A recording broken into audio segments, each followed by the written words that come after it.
필터에 픽셀 유동과 똑같이 실행을 하겠습니다.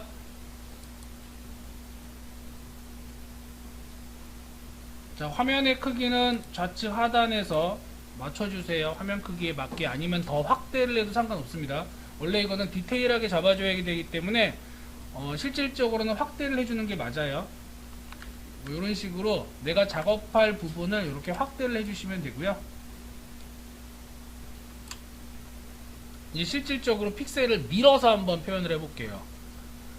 왼쪽에 뒤틀기 도구라고 하는 손가락으로 누르는 듯한 거 있죠? 네, 요거를 이용을 할 건데요. 브러쉬의 크기는 대괄호 열고 닫는 걸로 조정을 할 수가 있습니다. 자, 여기서 조정을 하거나 아니면 우측에 보면은 우측 상단에 브러쉬 도구 옵션의 크기가 있어요. 여기서 수치 조정이나 슬라이더 이용해 주시면 되는데, 내가 만약에 빨리빨리 많이 움직이고 싶어요 라고 한다면 브러쉬의 크기를 늘려 주셔도 돼요.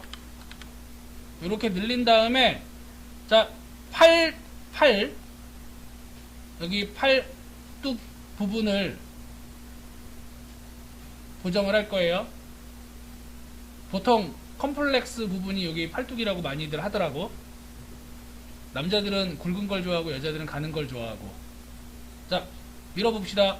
쭉 이렇게 밀어보시게 되면은요, 쏙 들어가요. 이걸 과하게 이렇게 밀면은, 과하게 밀면 어떻게 돼? 분리가 되죠, 그죠? 완전 분리가 되지?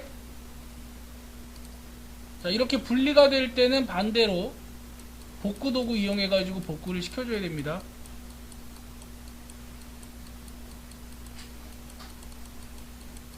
자, 다시 뒤틀기 도구 이용해서 가는데 과하게 가지 말고 살짝 가가지고 라인이 살게 만들어주는 게 목표예요. 픽셀들 이동하는 거 보면은 픽셀이 쫙 흘러가는데 부드럽게 흘러가야 돼. 그래서 이 부분은 확대를 좀 해가면서 보셔야 되고요. 그 다음에 내가 확대를 해서 조정을 한다 하더라도 실제 크기로 봤을 때 또 이상한 경우가 있어. 그러니까 크기 조정을 왔다 갔다 하면서 만들어 주셔야 됩니다. 자, 만약에 내가 브러쉬로 밀 때 밀리면 안 되는 부분이 필요한 거야. 즉 뭐냐면 지금 여기에 있는 이 팔은 충분히 보정을 하지 않을 거예요. 더 밀면 이상해지니까. 근데 안쪽에 있는 허리 쪽을 밀 거예요. 라인을 주기 위해서. 그럴 때는 여기를 막아줘야 돼. 이 부분을. 자, 막을 때는 왼쪽에 보면은요. 자, 왼쪽에 마스크 고정 도구라고 있습니다. 자, 마스크 고정 도구를 클릭을 한 다음에 브러쉬로 이렇게 칠해주면 빨갛게 되죠? 이 빨간 부분이 막히는 부분이에요. 그러니까 내가 밀었을 때 영향을 안 받는 부분.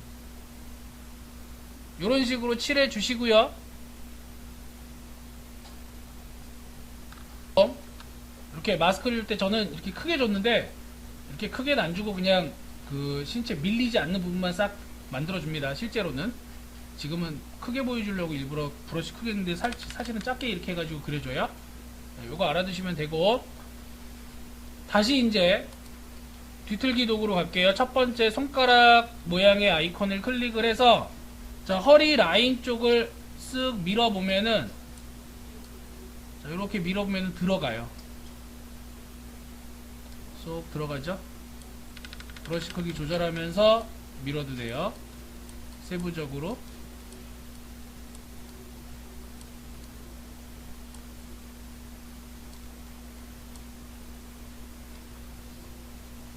마찬가지로 너무 과하면 안되고,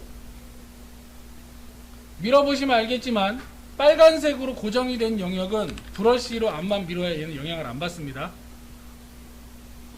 따라서 리큐파이는 별거 없습니다. 얼굴 윤곽을 보정을 할 때는, 자, 얼굴이라고 하는 부분을 인식을 시킨 다음에 하면 되고, 그 외 기타 부분을 보정을 하고자 할 때는 실제로 뒤틀기 도구를 이용해서 브러쉬로 밀면 돼요. 이때 막고자 하는 영역은 마스킹을 통해서 왜곡이 되는 거를 막아 주셔야 됩니다. 자, 이렇게 해서 확인이 되었다면 뭐 확인 눌러가지고 우리가 띡 보시면 되겠죠. 그래서 큰 차이가 나지 않는 선에서, 자, 자, 엄연히 달라집니다. 비포 애프터. 이것만으로도 큰 차이가 날 수 있다.